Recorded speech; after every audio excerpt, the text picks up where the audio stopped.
Hello and thank you for joining me here today at Why the Book Wins. My name is Laura and today's video is actually a former Patreon video. So earlier this year, I did a book versus movie for The Fly where I compared the short story with the 1958 movie with Vincent Price. So you definitely should go check out that video if you have not already. I remember just having a lot of fun making the video. I haven't seen it since it was released, so it's been a while, but I remember enjoying it. So I feel like usually that translates to a good video when I have fun making it, you know? Not that I don't have fun making all of my videos, it's just some of them I just enjoy more than others for some reason. Anyway, so you should definitely check that out if you have not already. But the following Patreon video I made the same month I did that book versus movie because this is a review for the sequel, the 1959 sequel, Return of the Fly. And I know people who have not watched the original book versus movie video are going to comment suggesting I watch the Jeff Goldblum movie or like recommending it or asking my opinions on it. I do talk about that movie in the original video. So again, I will link to it in the description so you can watch that one. It's a shorter one, it's under 20 minutes. But yeah, this video you're about to watch is for the sequel, which I actually did really enjoy. I enjoy the old B Hollywood movies, so comment your favorite B movie down below and I will compile a list and watch some of them. And if you enjoy the following video and you want to support my channel monetarily and become a Patreon member and get these monthly exclusive videos,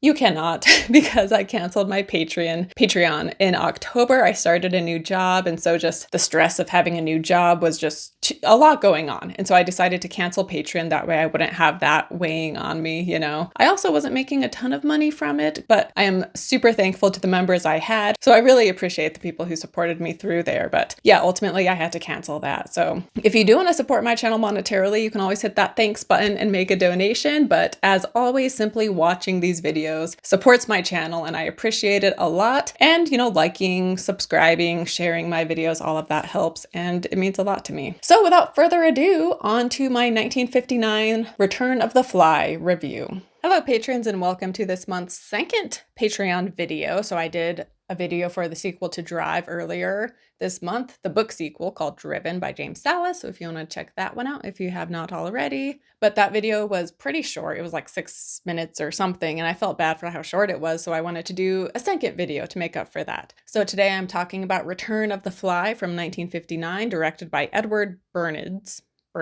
And I also saw there's a 1965 movie called like The Curse of the Fly, which would be interesting to watch too. I didn't have time to watch it in preparation for this video though. We're actually going to be going out of town soon, but I would like to watch that one at some point too and talk about that. But anyway, this movie, even though it came out the year afterwards, the movie itself takes place 12 years after the events of that first movie. And going into this, because obviously, you know, someone is going to become part fly. And so I was curious how they were going to go about that because I was like, if they have it just be this coincidental accident the way it was in the first movie, that's gonna be so dumb.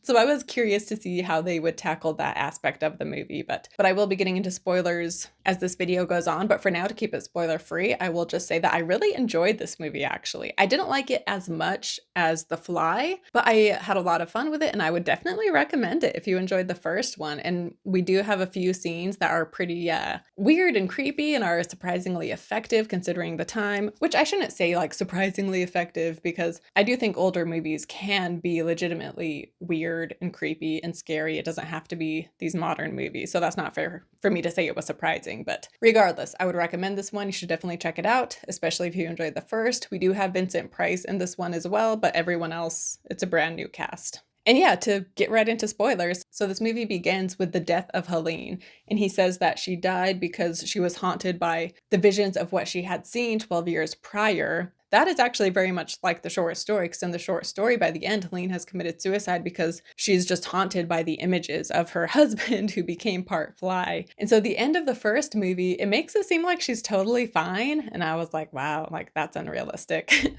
But then this movie begins with them saying that she is dead now. And it is kind of implied that she took her own life. But Philippe, their son, is now a man. And so he goes to Vincent Price, who is his uncle, being like, you know, what's the deal with my dad? There's so much secrecy around what happened. Like, I want to know what he was working on. And Vincent Price is reluctant, but eventually he shows him the lab. And it's like the same set as we had in the first movie. And he tells him how he was working on a disintegrator. And the son is interested and he's a scientist as well. And so he wants to continue his father's work. And Vincent Price is like kind of manipulated into helping him financially. But he has this guy who helps him. I think his name was Andre, if I recall. And so this guy is helping him, his partner, in all of this. And the partner notices that Philippe has like this weird phobia of flies, and he even like teases him about it at one point. And Philip is like, takes it very seriously, and he's like, if you're my friend, you won't do that again. And we find out that this partner is also shady, and he's going by an alias, and he's actually wanted by like the British government or something. And so he wants to steal like the blueprints for the disintegrator and sell it to other people. And so the only reason he is helping Philippe is to have access to how this is done so that he can sell it and make a lot of money. However, a cop ends up finding him because, like I said, he's a wanted man. And so when he is there taking pictures of the blueprint, the cop shows up. And so the guy kills the cop, and then he hears on Philippe about to come downstairs, and so he puts the cop in the disintegrator and disintegrates him.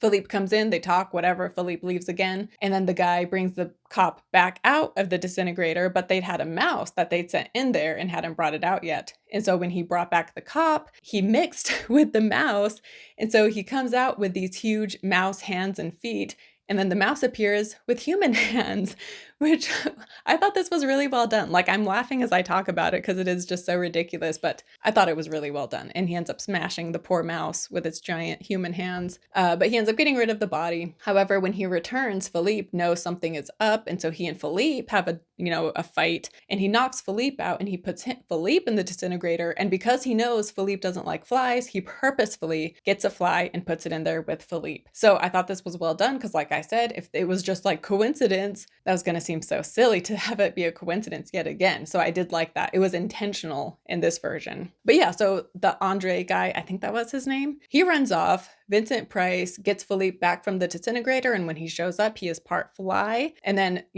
Philippe, who is part fly, runs off. And long story short, although this isn't a long story, the movie is only like an hour and 20 minutes long. But Philippe, as he is part fly, gets his revenge and kills the guys who, were trying to steal his product and who kind of, screwed him over. And then he goes back to the house, and they're able to capture the fly that has his head. And in the end of the movie, they put them both in there together, and then they come out the other side all better.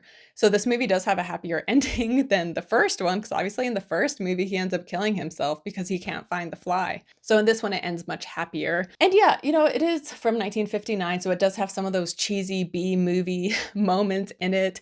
And he looked pretty creepy when he was part fly. He has a fly head, fly arm, and a fly foot. And I thought it was well done. I almost think it was creepier and more unsettling in the first movie. The first movie is also in color, whereas this one is black and white. But regardless, I did think it was well done as far as like the makeup and the costume goes. And yeah, this is one that I actually would watch again. I think it would be fun to kind of like do a double feature and watch both the original Fly as well as this one.